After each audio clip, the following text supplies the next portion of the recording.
You've probably got hundreds of riffs sitting on your computer. You spend hours, days, maybe even weeks sitting and tweaking the perfect 8-bar loop. You fiddle with amp sims, EQs, and compressors, but before you know it, life gets in the way. Tomorrow, you'll do the same thing, and the day after that, and the day after that. You've gone through this cycle countless times, but despite all that time you spend sitting at your computer, your music isn't actually improving. What if I told you that despite all the effort you think you're putting in, you're not actually challenging yourself? I say this because I've been there.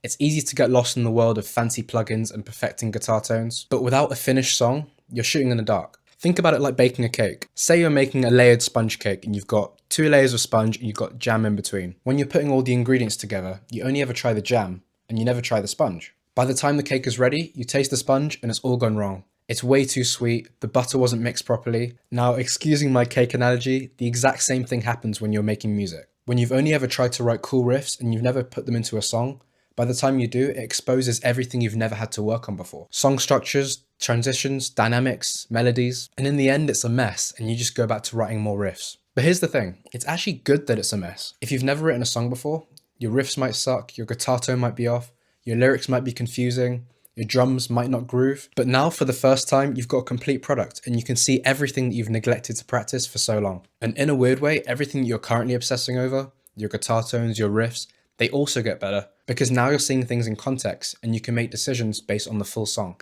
So if I'm going to give you some practical steps, here's what they would be. Grab one of those riffs that you're currently working on and build a full song around it. Record it, give it a rough mix, export the MP3, and now for the first time, you've got a benchmark that you can actually improve on. Then you can wait a couple days and listen to it with fresh ears. You might even want to listen to it after you've listened to some of your favorite songs. While you listen, you're going to write down a list of everything you hate about it. And now you've got a list of things that you actually need to work on.